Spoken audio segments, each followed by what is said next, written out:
বঙ্গবন্ধু ডাক না দিলে 1971 হতো না, আমরা এই বাংলাদেশ পেতাম না। আমরা অকৃতজ্ঞ না, আমরা এই বাংলাদেশকে ভালোবাসি, আমরা বঙ্গবন্ধুকে ভালোবাসি। আমি যাব, আমরা যাব, আমরা সবাই যাব ধানমন্ডি 32-এর ওই পোড়া বাড়িতে গিয়েই আমরা শ্রদ্ধা জানাবো। এখন আমাদের সামনে শুধুই 15ই আগস্ট, ধানমন্ডি 32, আমরা সেখানে যাব, সবাইকে ডাকছি আসুন। ঠিক আছে ঠিক আছে, তো প্রচুর তো আবেগ দেখাচ্ছেন। আসেন আমরা দেখি শেখ মুজিবের স্থান আমাদের ইতিহাসে কোথায় হবে। আজকে সেই পর্যালোচনা করব। 1971 সালে আমাদের দ্বিতীয় স্বাধীনতার আগে, মানে 1971 দ্বিতীয়, 47 আমাদের প্রথম স্বাধীনতা, 71 দ্বিতীয়, আর 24 তৃতীয় স্বাধীনতা। এবং 1971-এর এই দ্বিতীয় স্বাধীনতার আগে এবং পরে শেখ মুজিবের রাজনৈতিক জীবন পর্যালোচনা করলে আমরা একটা ইন্টারেস্টিং বৈপরীত্য দেখতে পাই। পাকিস্তান আমলে তিনি ধীরে ধীরে হয়ে ওঠেন গণতান্ত্রিক আন্দোলনের নেতা। দাবি করা হয় যে তিনি গণতান্ত্রিক আন্দোলন করে বাঙালি জাতিসত্তার মর্মবাণী অনুধাবন করতে সহায়তা করছেন। এটা ঠিক যে তিনি 6 দফার আন্দোলন করছিলেন। তার প্রথম দফাতেই ছিল একটা গণতান্ত্রিক শাসন পদ্ধতির প্রবর্তন দাবি করা। সেই দফায় বলা হয়েছিল লাহোর প্রস্তাবের ভিত্তিতে সংবিধান রচনা করে পাকিস্তানকে একটি ফেডারেশনে পরিণত করতে হবে, যেখানে সংসদীয় পদ্ধতির সরকার থাকবে এবং প্রাপ্তবয়স্ক নাগরিকদের ভোটে নির্বাচিত আইন পরিষদ সার্বভৌম হবে। সুতরাং দেখা যাচ্ছে শেখ মুজিব প্রথম স্বাধীনতা যুদ্ধের আগে সংসদীয় পদ্ধতির পক্ষে ওকালিত করছিলেন এবং জাতির কাছে নিজেকে উপস্থাপিত করছিলেন গণতান্ত্রিক সংগ্রামের নেতা হিসাবে। 71-এর স্বাধীনতার পরে বাংলাদেশবাসী কি লক্ষ্য করলো? বিপন্ন বিস্ময়ে দেখলো গণতন্ত্রের ধ্বজাধারী মুজিব কি দ্রুততার সাথে সংসদীয় পদ্ধতিকে ছুঁড়ে ফেলা ফ্যাসিবাদী একনায়কতন্ত্র কায়েম করলো। সেই সময়ের বিরোধী রাজনৈতিক দলগুলোর সংখ্যা এবং শক্তি ছিল খুবই সীমিত এবং নগণ্য। সেই অল্প সংখ্যক সীমিত কণ্ঠও তার সহ্য হয়নি। সকল রাজনৈতিক দলের বিলুপ্ত ঘটায় স্বৈর শাসক মুজিব অতি দ্রুতই প্রতিষ্ঠা করলেন কুখ্যাত বাকশাল। সংসদে বাকশাল অনুমোদনের মাত্র 15 মিনিটের মধ্যে নিয়ম বহির্ভূতভাবে প্রেসিডেন্ট পদে শপথ নিয়ে তিনি বনে গেলেন দেশের সকল ক্ষমতার একছত্র অধিকারী। তাকে অপসারণের কোনো ধারা রাখা হলো না। তার কীর্তিকলাপ এতটাই ভয়ঙ্কর ছিল যে তখন তাকে তাজউদ্দিন আহমেদ হিসর করে দিয়ে বলছিলেন যে আপনাকে শান্তিপূর্ণ পথে অপসারণ করার পথ আপনি বন্ধ করে দিলেন। সেই সময়কার বাকশালের স্লোগান ছিল এক নেতা এক দেশ, বঙ্গবন্ধুর বাংলাদেশ। শেখ মুনি আরো এক ধাপ আগায় যেয়ে বলতেন জনতার শাসন নয়, মুজিবের শাসন চাই। অন্য সকল ফ্যাসিবাদী রাষ্ট্র এবং সরকারের মতো মুজিবের বাংলাদেশও হয়ে গেল এক দলের অধীনস্থ এক ব্যক্তির শাসন। একটা রাষ্ট্রের 3টা শাখা বা অংশ থাকে: নির্বাহী বিভাগ অর্থাৎ প্রশাসন, আইন বিভাগ অর্থাৎ সংসদ এবং বিচার বিভাগ অর্থাৎ আদালত। মুজিবের হাতে কুক্ষিগত হলো এই সবগুলি বিভাগ। তিনি নিজেই পরিণত হলেন রাষ্ট্রে। ঠিক একইভাবে হাসিনা পরিণত হয়েছিল অতি রাষ্ট্রে। এইভাবেই স্বাধীনতা যুদ্ধ পূর্বকালের গণতান্ত্রিক অধিকার আদায়ের সংগ্রামের নেতা মাত্র 4 বছরের কম সময়ের মধ্যে বাংলাদেশে ফ্যাসিবাদী একনায়কতন্ত্রের আইকন হয়ে উঠলেন। ফ্যাসিবাদের এমন একটা আইকন স্বদেশের গণতন্ত্র, মানবাধিকার, এমনকি স্বাধীনতা, সার্বভৌমত্ব, আঞ্চলিক অখণ্ডতার প্রতি কত বড় হুমকি সেটা তৎকালীন সমাজের সকলেই অনুধাবন করছিলেন। সেই কারণেই ফ্যাসিস্ট শেখ মুজিবের নিষ্ঠুর, আকস্মিক, রক্তাক্ত এবং মর্মান্তিক মৃত্যুতে দেশবাসী চমকিত হইলেও হাঁপ ছেড়ে বাঁচছিল এবং খুশিতে আনন্দে ফেটে পড়ছিল। এডিরে সাহেব এখন সেই পার্টি সং বাজান, যেই পার্টি সং আমাদের বাজানো উচিত ছিল 1975-এর 15ই আগস্টের পরে। সেই একদল বীর সেনানী, সেনাপতি এবং সৈনিকদের উদ্দেশ্যে যারা রাজতান্ত্রিক সমাজতন্ত্রের অন্ধগলিতে ঢুকে পড়া দিশেহারা বাংলাদেশকে তখন মুক্তবাজার অর্থনীতি এবং গণতান্ত্রিক বিকাশের মুক্ত স্বাধীন পদে পুনঃস্থাপন করেছিল। এদের সকলেই ছিলেন 71-এর স্বাধীনতা সংগ্রামে অংশগ্রহণকারী বীর মুক্তিযোদ্ধা। আমরা তাদের অবদান এবং আত্মত্যাগের কথা ভুলে গেছি। ওই সকল বীরকে সঠিকভাবে মূল্যায়ন, স্মরণ, শ্রদ্ধা করতে ব্যর্থ হয়েছি বলেই এই প্রিয় স্বদেশ এখনো দুর্গতি থেকে বের হয়ে আসতে পারেনি। 15ই আগস্ট ছিল একটা বিপ্লব, যে বিপ্লবের ওনারশিপ কেউ নিল না, কিন্তু জনতা সেই বিপ্লবের নায়কদেরকে অভিষিক্ত করছিল রাজপথে উচ্ছ্বাস করে, উল্লাস করে। বাংলাদেশের ইতিহাসের নায়করা হলো উপেক্ষিত, আর সেটাই হয়ে উঠলো বিপ্লবকে সংহত না হতে দেওয়ার প্রথম ধাপ। বিপ্লব হয়ে গেল বেহাত।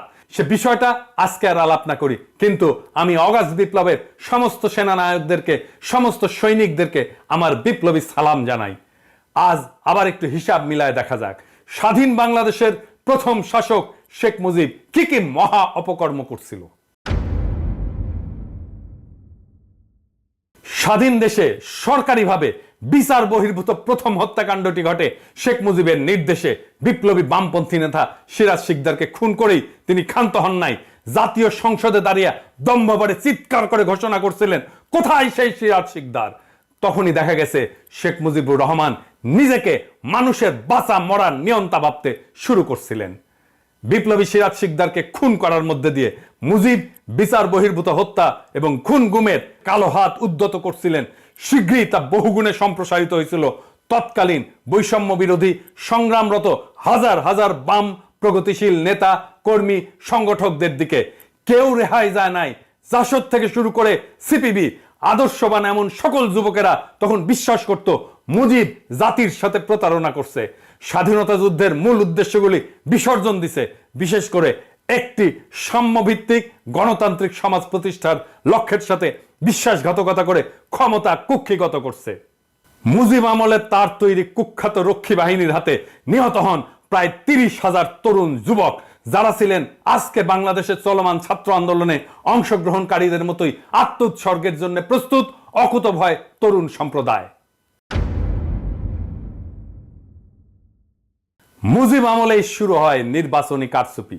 1973 সালে বাংলাদেশে প্রথম সংসদ নির্বাচন অনুষ্ঠিত হয়। সেই নির্বাচন কেমন হয়েছিল তা জানার জন্য আবুল মনসুর আহমেদের কাছ থেকে শুনি।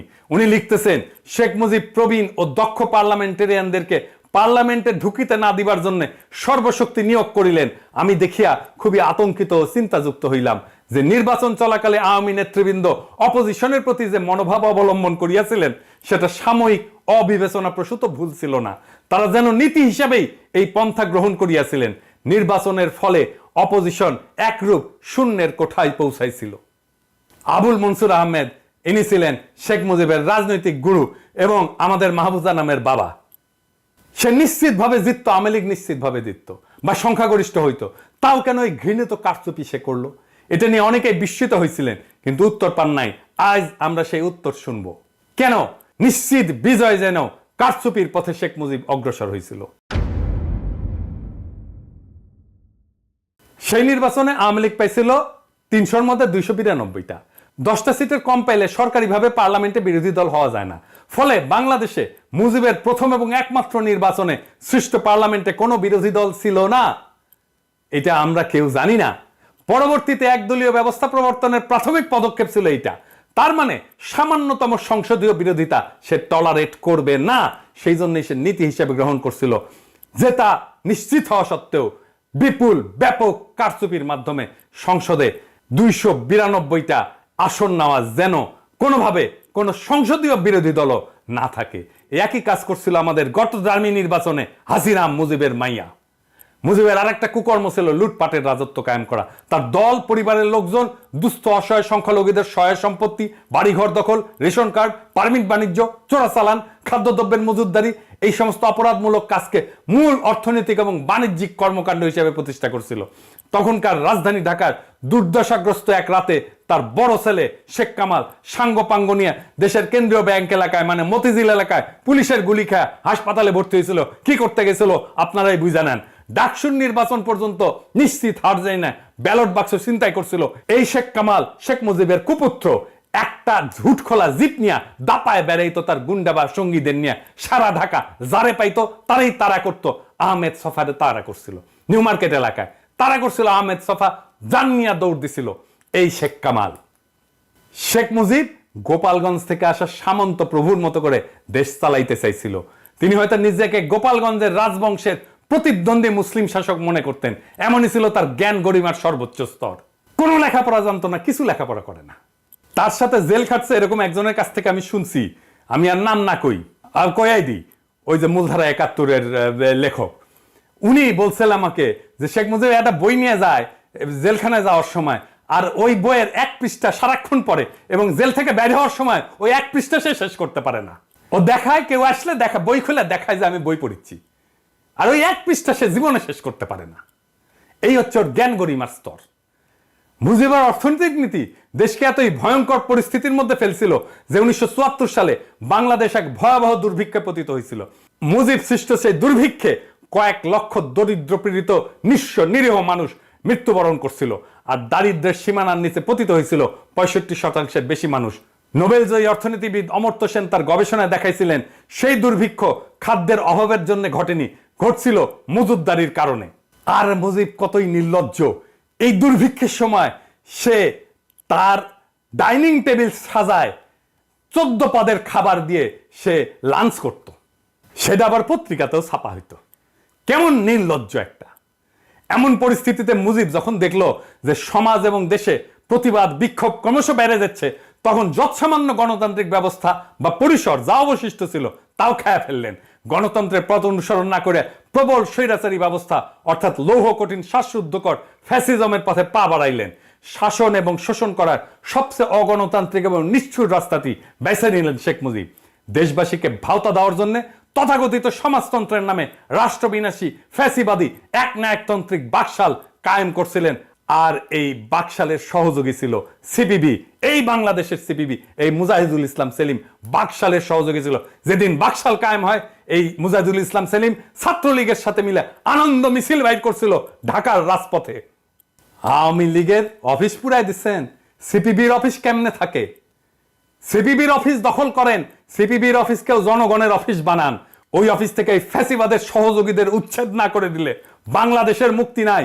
ওই সিপিবিকে ধইরা আবার আওয়ামী লীগ উঠে দাঁড়াবে, আমি কয়ে রাখলাম। বাংলাদেশের প্রথম ফ্যাসিবাদী শাসক মুজিবকে তাদের মূল আইকন গণ্য করে এবং মানে আওয়ামী লীগ। 75-এর ইতিহাসের কুৎসিত নর্দমায় পতিত এই আইকনকে শেখ হাসিনা এবং তার দল গত 15 বছর ধরে সর্বশক্তি দিয়া সারা দেশে পুনঃপ্রতিষ্ঠিত করার অপচেষ্টা করছিল। এই প্রক্রিয়ায় মুজিবের স্বৈরাচারী প্রতিটি অপকর্মকে আড়াল কইরা মিথ্যামিথ্যি তার গুণের কলবর বহুগুণে বাড়ায় এবং দেখায় তার একটা ইতিবাচক ভাবমূর্তি প্রতিষ্ঠার চেষ্টার কোনো ত্রুটি করে নাই গত 15 বছর জবরদস্তি করে ক্ষমতায় থাকা স্বৈরাচারী হাসিনা সরকার। এই জন্যে রাষ্ট্রীয় ভান্ডার থেকে কয়েক হাজার কোটি টাকা খরচ করছে। এত কিছু করেও যে কোনো কিছু কাজে লাগেনি তা প্রমাণিত হয়েছে বাংলাদেশের কিশোর তরুণ যুবকদের নেতৃত্বে সম্পাদিত সফল আগস্ট বিপ্লবে মুজিবের সমস্ত মূর্তি, মুজিবের সমস্ত আইকন জয় বাংলা কইরা দিছে বাংলার দামাল ছাত্র জনতা। এই ঘটনা যে ঘটবে এটা আমি আগেই বলছিলাম। এডিটর সাহেব দেখান কি হবে, আমি এটা বলছিলাম, দেখান। আমরা যে লড়াইটা করছি না সেটাও কালে মুক্তিযুদ্ধ। 71-এর মুক্তিযুদ্ধের চাইতে কম গৌরবের না, 71-এর চাইতে কম রক্তাক্ত না। এই লড়াইয়ে বিজয়ী হয়ে আমরা বাংলাদেশের মানুষকে প্রকৃত মুক্তির স্বাদ দেব। আমরা নতুন রিপাবলিক গড়ব, যেটা আপনারা পারেন নাই। তো যেখানে সমান নাগরিক অধিকার নিয়ে সকল নাগরিক মর্যাদার জীবন পাবে, বাংলাদেশের সকল মানুষের সমস্ত সম্ভাবনাকে উন্মুক্ত করা হবে, দিল্লির দাসত্ব থেকে বাংলাদেশের মানুষ মুক্তি পাবে। আর আমরা কাদের সিদ্দিকীর মতো প্রকাশ্যে বেয়নের দিয়ে কাউরে খুঁচায় মারবো না বিজয়ের পরে, বা বিহারীদের সম্পদ দখল কইরা ভাগ্য বদলাইতে দেব না কাউরে। তবে আমরা চাই বা না চাই, আওয়ামী লীগ আর কোনোদিন মাথা তুলে দাঁড়াইতে পারবে না, নিশ্চিন্ন হয়ে যাবে। আর ওই যে ড্যাডি অফ দ্য নেশনের যে সমস্ত মূর্তি টুর্তি বসাছে না হাসিনা, কাটাল রানী, ওগুলো থাকবে না। হাঙ্কারে কিছু করা লাগবে না। হাসিনার পতনের 24 ঘন্টার মধ্যে পাবলিক সেইগুলো মাটির সাথে মিশায় দেবে। বাংলাদেশ রাষ্ট্র প্রতিষ্ঠার পর শেখ মুজিব কখনোই দেশের ঐক্য এবং জাতীয় সংহতির প্রতীক হিসেবে আবির্ভূত হননি। তিনি ছিলেন গাজী গোলাম মোস্তফার মতো চোর, ডাকাত, নিকৃষ্ট দুর্বৃত্তদের নেতা। 71-এর পরে শেখ মুজিব হয়েছিলেন দুর্বৃত্তদের নেতা, জনতার নেতা না। গত শতাব্দীর 60-এর দশকের শেষ ভাগে বাংলাদেশের সবচেয়ে মেধাবী তরুণেরা আওয়ামী লীগের ছাত্র সংগঠন ছাত্রলীগের সাথে যুক্ত হয়েছিল। একটা বৈষম্যহীন সমাজের ধারণায় উদ্দীপিত ছিল ওই তরুণেরা। সমাজতন্ত্র প্রতিষ্ঠার স্বপ্নে চালিত হয়ে এই তেজোদ্দীপ্ত অংশই আওয়ামী লীগে ঘটাইছিল বিপ্লবী রূপান্তর। তারাই ব্যাপকভাবে যোগ দিছিল মুক্তিযুদ্ধে। স্বাধীনতা যুদ্ধের ব্যাপক বিশাল যজ্ঞের মধ্যে এই বিপ্লবী অংশ দলটির সনাতনী নেতাদের বিরুদ্ধে চলে গেছিল। বিপরীতে চিরায়ত পুরনো প্রাচীন আওয়ামী নেতা সংগঠকদের প্রধান এবং আসল নেতা ছিল শেখ মুজিবুর রহমান। ওই সনাতনী অংশ তারা পাকিস্তানের মতোই শোষণ, বঞ্চনা, বৈষম্যের আর একটা দেশ বানাইতে চাইতো, যার মালিক হবে তারা। আওয়ামী লীগের ভেতরকার সেই সকল রাজনৈতিকদের গুরু ছিলেন এই এই এই এই এই এই এই এই এই এই সরাদি বডিগার্ড। 69-এর গণ অভ্যুত্থান, 70-এর সাধারণ নির্বাচন এবং 71-এর মুক্তিযুদ্ধের মধ্যে দিয়া যে আত্মত্যাগী বিপ্লবী অংশ আওয়ামী লীগকে রাষ্ট্র ক্ষমতা উপহার দিয়েছিল, মুজিব সরকারের দায়িত্ব হাতে পেয়ে তাদেরকেই সবচেয়ে বেশি অবজ্ঞা করছেন, ঠেলে দিচ্ছেন দূরে, বহু দূরে, নীতি নির্ধারণের সীমানার বাইরে। তাদের লালিত স্বপ্ন এবং আকাঙ্ক্ষার বিপরীতে তিনি সর্বশক্তি নিয়ে দাঁড়ায় গেছেন। নিজের ভাগিনা শেখ মুনীকে সর্বাধিক গুরুত্ব দিয়া ফ্যাসিবাদের ভ্রূণ সৃষ্টির এবং লালনের প্রথম পর্বের কাজ শুরু করছেন। শেখ মুজিব তার দলের পরীক্ষিত এবং সবচেয়ে সম্ভাবনাময় ৮০% তরুণ এবং যুবককে ঠেলে দিছিলেন বিরুদ্ধ পক্ষে। পর্যায়ক্রমে সেখান থেকে তার বিরুদ্ধে সংগ্রামরতদের সবচেয়ে বড় সংগঠন জাসদ জন্ম নেয়। মুজিব কখনোই দেশের ঐক্য এবং সংহতির প্রতীক বা ইউনিফাইং ফিগার ছিলেন না। সে ছিল সদ্য স্বাধীন দেশে চূড়ান্ত বিভেদ সৃষ্টিকারী ইন্ডিয়া অনুরাগী এক দেশদ্রোহী শাসক। সে ছিল অত্যাচারী, লুটেরা এবং কুখ্যাত এক মহারাজ, ইতিহাসের নিকৃষ্টতম খলনায়ক।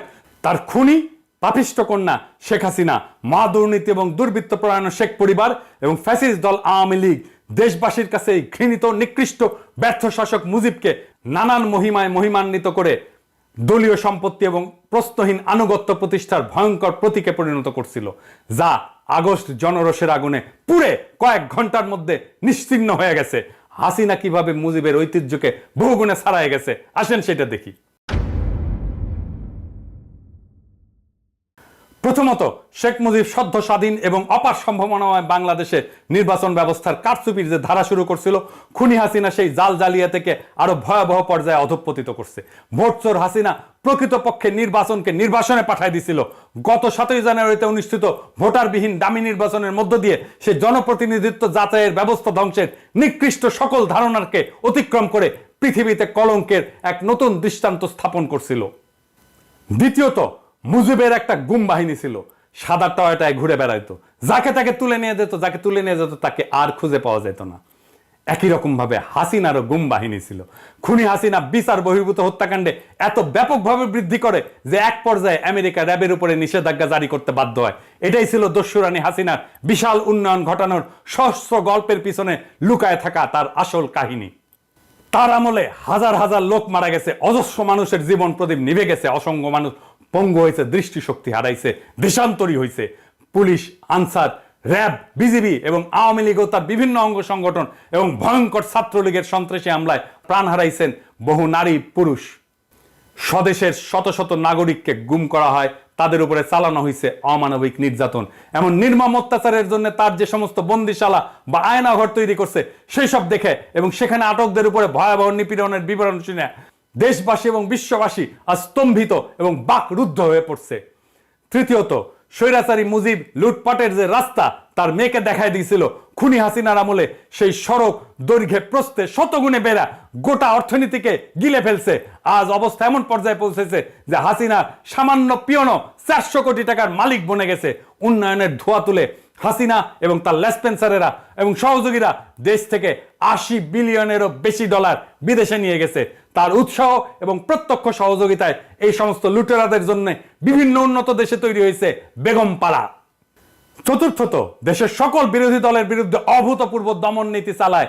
রাজনৈতিক প্রতিপক্ষের লাখ লাখ নেতাকর্মীকে বিনা বিচারে আটকাই রেখা, লক্ষ লক্ষ মিথ্যা মামলা দিয়া, এলাকা ছাড়া, থানা ছাড়া, জেলা ছাড়া কইরা, পুরা নির্বাচনী ব্যবস্থা ধ্বংস করে দিয়ে খুনি হাসিনা দেশকে বিরোধী রাজনীতি শূন্য করে ফেলতে চাইছিল। প্রকৃতপক্ষে সে নব্য বাকশালের পত্তন করছিল। দেশের নির্বাহী, আইন, বিচার বিভাগ এই সবই সে ঢুকায় ফেলছিল তার হাতের মুঠায়। বেঘরে নিহত তার বাবার মতো সেও নিজেকে স্থাপন করছিল রাষ্ট্রের উপরে এক অতি রাষ্ট্রের ভূমিকায়।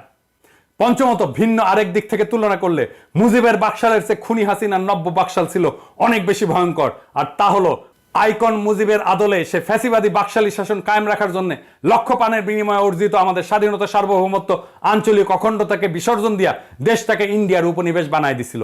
মোদির মৌলবাদী হিন্দুস্তানের সক্রিয় সাহায্য ছাড়া হাসিনার পক্ষে তার ফ্যাসিবাদী শাসন তথা মুজিবীয় আইকন এবং মিথ্যার ভরা ভাবমূর্তি বজায় রাখার আর কোনো উপায় বা পথ অবশিষ্ট ছিল না।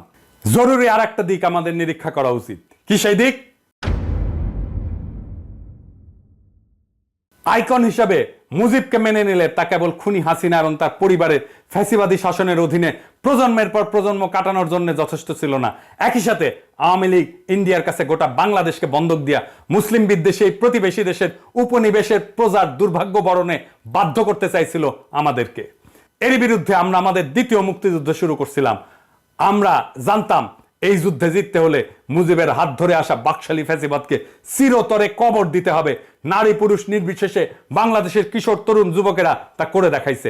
আমরা জানতাম জিততে হলে অর্থাৎ বিজয়ের রঙিন পতাকা ছিনা আনতে হলে ইন্ডিয়ার আধিপত্যবাদের কালো হাতকে চিরতরে ভেঙে দিতে হবে।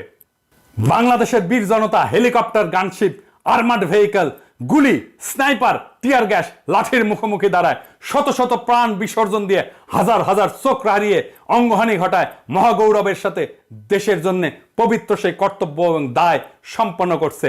আমরা এক নদী রক্ত পাড়ায় আবার আমরা স্বাধীনতার সূর্যকে ছিনায় আনছি। এই মহান যুদ্ধে বিজয়ী হওয়ার সাথে সাথেই বাস্তবেই মুজিবের ফ্যাসিবাদী আইকন ভেঙে চুরে টুকরা টুকরা হয়ে গেছে। ইনশাল্লাহ নিশ্চয়ই আর কোনোদিন এই মহাদানব বাংলার পবিত্র মাটিতে ফিরে আসতে পারবে না।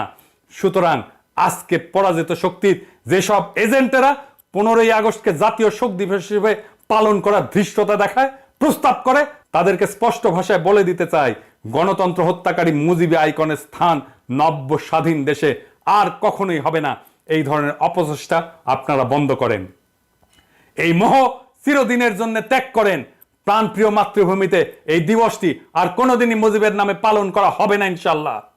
এখন থেকে প্রত্যেক বছর 15ই আগস্ট এই দিনটি আমরা গণতন্ত্র পুনরুদ্ধার দিবস হিসেবে বিপুল উৎসাহের সাথে আনন্দ উল্লাস এবং উৎসবের সাথে পালন করব। আমরা স্মরণ করব সেই বিপ্লবী বীরদের যারা আমাদেরকে এই 15ই আগস্টে গণতন্ত্র উদ্ধারের ক্ষেত্রে সেনানীর ভূমিকা, পথ প্রদর্শকের ভূমিকা এবং বিপ্লবী ভূমিকা পালন করছিল। আমরা এইখানেই থেমে থাকবো না। আমাদের বিপ্লবের একটা প্রধান অঙ্গীকার হলো ফ্যাসিবাদকে চিরতরে বিদায় করা। আমরা সেই পবিত্র অঙ্গীকার অবশ্যই বাস্তবায়ন করব।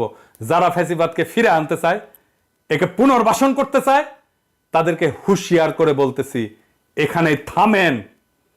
এই প্রসঙ্গে ব্রিগেডিয়ার সাখাওয়াত হোসেন আপনারে বলতেছি, যথেষ্ট বলছি, আপনি থামতেছেন না। আপনারে আজকা আমরা জনতার পক্ষ থেকে যেই খেতাব আমরা এতদিন হাসিনার লোকদেরকে দিছি, সেই খেতাব আপনারে দিলাম। এডিটর সাহেব জাউরা সিল মেরে দেন। আর একবার মারেন, 3 বার মারেন, শুয়ারের বাচ্চা, তোর পাছার মধ্যে সিল মেরে দেবো আমি। হারামজাদা, তুই খুনিদেরকে সংগঠিত হতে বলার কে? কোন এখতিয়ারে, কোন জোরে তাদের পুনর্বাসিত করতে চাস তুই? কার স্বার্থে, কোন পক্ষে কথা বলতেছিস? শুয়ারের বাচ্চা, তোর স্বরাষ্ট্র মন্ত্রণালয় তোর পাছা দিয়ে গুটি ঢুকাই দিব। হারামজাদা, বান্দির পুত, মাদারচোদ। খুনি হাসিনা গত 15 বছর ধরে ইন্ডিয়া প্রয়োজন এবং হীন স্বার্থে বাংলাদেশের সশস্ত্র সেনাবাহিনীর বিভিন্ন স্তরে যে অশুভ পরিবর্তন ঘটাইছে, অফিসার স্তরে যে পরিমাণে দুর্নীতিগ্রস্ত দালাল অসৎ মাল ঢুকাইছে, তাদের ব্যাপারে দেশবাসী সতর্ক, সজাগ এবং সচেতন আছে। ইন্ডিয়ার অনুমোদন নিয়ে বসানো সেনাপতিরা এই মাদারচোদ সাখাওয়াত তোরে এই অন্তর্বর্তীকালীন সরকারের মধ্যে ঢুকাইছে। আমরা জানি তুই কিভাবে ঢুকছিস। তোরে আজ শুনতে হবে সেই রাজপথ মহাসড়কের কথা, যেখানে জনতার মিছিল এসা দুঃশাসনের তক্তে তাওস পুরাই দিছে, ওদের ঘৃণিত অপশাসনকে কবর দিছে। জনতার যেই মহাশক্তি, তাদের যদি চিনতে না পারিস, তোরে আমরা চিনাই দেব টাইম মতো, ঘাড় ধইরা ওই সচিবালয় থেকে বের করে দেব পাছায় লাথি দিয়া। প্রিয় দেশবাসী, প্রতি বিপ্লবের কথা বলতেছে। বিপ্লব করছি, প্রতি বিপ্লব ঠেকানোর ক্ষমতা, সামর্থ্য, হিম্মত আমাদের আছে। প্রতি বিপ্লবীরা সামনে আসুক, দেখাই দেব কিভাবে বিপ্লব রক্ষা করতে হয়। আমরা শহীদদের কাছ থেকে শিখছি কিভাবে জীবন দিতে হয়। আমরা শহীদদের কাছ থেকে শিখছি কিভাবে বুক চিতায় দাঁড়াইতে হয়। আমরা শহীদদের কাছ থেকে শিখছি কিভাবে বিজয়কে সংহত করতে হয়। আমরা কইরা দেখাবো আসিস কার কত ক্ষমতা আছে। প্রতি বিপ্লব ঘটাইতে আসিস, আমরা আমাদের সরকারকে রক্ষা করব, আমরা আমাদের বিপ্লবকে রক্ষা করব। কিন্তু বিপ্লবের মধ্যে ঢুকে পড়া এই সমস্ত সাখাওয়াতের মাদারচোদগুলোরে আমরা পাছায় লাথি দিয়ে বাইর করে দেব। এটাও আমরা কয়ে রাখলাম। আমাদের মনে রাখা দরকার, ফ্যাসিজম উত্তরকালে পশ্চিমা বিশ্বে, বিশেষ করে জার্মানি, ইতালিতে যে সমস্ত আইকন, কালচার, কনসেপ্ট, এমনকি ভাষা ব্যবহার করে ফ্যাসিজম উৎপাদন, প্রতিষ্ঠা, এর ইকোসিস্টেম তৈরি এবং স্থাপন করা হয়েছিল, তার সবকিছুই ঝাড়ে বংশে ঝেঁটায় বিদায় দেওয়া হয়েছিল। সেই সব প্রতীক, ভাবমূর্তি, ছাপ, ছবি এবং চিহ্ন ব্যবহারকে ফ্যাসিজমের আবার আগমন হিসেবে গণ্য করা হয়। ফ্যাসিস্ট আওয়ামী লীগ এবং এর স্পিরিচুয়াল ফাউন্টেন হেড মুজিবের কল্লাকে বাংলাদেশে আর কখনো জায়গা দেওয়া হবে না। মহান সৃষ্টিকর্তা নিশ্চয়ই বাংলাদেশের মানুষের মধ্যে সেই তৌফিক দান করবেন, যেখানে মুজিবের নাম আছে, নিশানা আছে, গুড়ায় দেবেন বিপুল বিক্রমে। রাষ্ট্রীয় সম্পদ শক্তি ব্যবহার কইরা ফ্যাসিবাদের মতাদর্শিক আইকন হিসেবে সারা দেশে সকল বেসরকারি সরকারি প্রতিষ্ঠানে অজস্র মুজিব কর্নার, মুজিব বন্দনা, নানা চিহ্ন স্থাপন করা হয়েছে। সেই রীতি এবং সংস্কৃতি আর চলতে পারবে না। আমরা আর রাষ্ট্রীয়ভাবে ফ্যাসিবাদ উদযাপনের ধারাবাহিকতা বজায় রাখতে পারি না। এটা শুধু বিশ্বাসঘাতকতাই না, এটা আমাদের জাতির মনন এবং মগজকে বিষাক্ত করে রাখার নামান্তর। তাই এর সবগুলো অতি দ্রুত অপসারিত করতে হবে, ভেঙে চুরমার করে ফেলতে হবে, বাংলাদেশ থেকে সমূলে মুছে দিতে হবে মানবতা বিরোধী অসভ্য বর্বর ফ্যাসিবাদীদের সকল ছায়া। আগামী 15ই আগস্ট হবে, যেইখানে মুজিব কর্নার থাকবে সেই প্রতিষ্ঠানের প্রধানের পাশা দিয়ে সব মুজিব কর্নারের জিনিস ঢুকায় দেবেন। এইটাই হবে আমাদের কর্মসূচি। আর অবশ্যই তেল ছাড়া। 2 প্রজন্মের খুনি শেখ হাসিনা জোর জবরদস্তি করে 17 কোটি মানুষের মানবিক মৌলিক রাজনৈতিক অধিকার হরণ কইরা অভাব অনটনে কাঠানো এই রাষ্ট্রের কয়েক হাজার কোটি টাকা খরচ করে তার বাপ মুজিবের জন্ম শতবর্ষ পালন করছিল। এর রেশ চিহ্ন এবং অবশেষ সমূহ বিদ্যমান থাকলে এগুলো ফ্যাসিবাদের চাষাবাদ এবং দানবীয় উত্থানের রসদ সরবরাহ করবে। আমরা কষ্ট সহিষ্ণু এই বীর জাতিকে আর একবার সামষ্টিক পাপাচারে নিমজ্জিত করতে পারবো না এবং এর কোনো সুযোগ আর অবশিষ্ট রাখবো না। মুজিব পরিবারের সকল সদস্য এবং শেখ হাসিনার বানানো হাজার হাজার কোটি টাকার মালিকদের কাছ থেকে তাদের সকল সহায় সম্পত্তি রাষ্ট্রায়ত্ত করে বাংলাদেশকে কড়ায় গন্ডায় ক্ষতিপূরণ আদায় করতে হবে। শেখ পরিবার, আওয়ামী লীগ এবং তাদের দোসরেরা নব্য স্বাধীন এই বাংলাদেশ গড়ার কোনো কাজেই লাগবে না, বরঞ্চ তারা নানাভাবে একে বাধা দিতে, অকার্যকর করতে এবং ব্যর্থতায় পর্যবেসিত করার সকল অপচেষ্টা চালাবে। এই সকল স্থাপনা, চিহ্ন, প্রতীক ফ্যাসিজম পুনরুৎপাদনের সহায়ক হবে। সেই জন্য মূল সহ এসব উপড়ে ফেলাটাই হবে গণঅভ্যুত্থান সংগঠনকারী বিপ্লবীদের একটা বড় আদর্শিক কর্তব্য।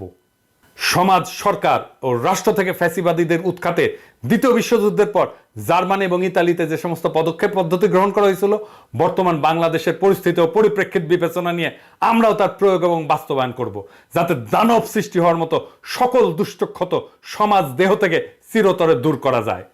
এই হাসিনা বাংলাদেশে হিন্দু, মুসলমান, পাহাড়ি, সমতলী, আওয়ামী লীগ, আওয়ামী বিরোধী, মুক্তিযুদ্ধের পক্ষে বিপক্ষে, সেকুলার, নন সেকুলার, জঙ্গি, প্রগতিশীল নানা ন্যারেটিভে এই জাতিকে বিভক্ত করছে। মনে রাখবেন, আমরা সবাই বাংলাদেশের নাগরিক।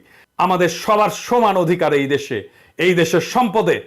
আমাদের ঐক্যই আমাদের শক্তি, আমাদের বিভক্তি আমাদের পরাজয়। একজন পাহাড়ি নির্যাতিত হলে সেটা সংখ্যালঘু নির্যাতন নয়, সেটা নাগরিক নির্যাতন। একজন হিন্দু নির্যাতিত হলে সেটা সংখ্যালঘু নির্যাতন নয়, সেটা নাগরিক নির্যাতন। একজন শিবির ক্রসফায়ারে মারা গেলে সেটা হাসিনার মতে জঙ্গি দমন না, সেটা নাগরিক নির্যাতন। আমাদের এই নাগরিক পরিচয় বাদ দিয়ে আমরা যেন রাজনৈতিক প্রশ্নে আর অন্য কোনো পরিচয়কে ধারণ না করি। হিন্দু হিসেবে না, মুসলমান হিসেবে না, পাহাড়ি হিসেবে না, সমতল হিসেবে না, আমরা আমাদের অধিকারের দাবি করব নাগরিক হিসাবে। গণতন্ত্র অর্জন, প্রতিষ্ঠা এবং রক্ষার এই নব পথযাত্রায় বিশ্বব্যাপী মানবিক মূল্যবোধ বিকাশের সকল ইতিবাচক শিক্ষা, জ্ঞান এবং অভিজ্ঞতা আমরা উদার চিত্তে গ্রহণ করব। ভালো এবং অগ্রগামী সকল কিছুই নব স্বাধীন বাংলাদেশ গড়ার কাজে আমরা ব্যবহার করব। নিশ্চয়ই সৃষ্টিকর্তা আমাদের সহায় হবেন। আগামী দিনগুলোতে আমরা এই একই ধরনের পদক্ষেপ নিয়ে এগিয়ে যাব। বাংলাদেশের পবিত্র মাটি থেকে ফ্যাসিবাদ এবং ফ্যাসিবাদীদের উৎখাত করেই ছাড়বো ইনশাল্লাহ। এবারের 15ই আগস্ট গণতন্ত্র পুনরুদ্ধার দিবসে এটাই হবে আমাদের ইস্পাত দৃঢ় শপথ। ইনকিলাব জিন্দাবাদ, গণতন্ত্র পুনরুদ্ধার দিবস জিন্দাবাদ, আগস্ট বিপ্লবের বিপ্লবীরা জিন্দাবাদ।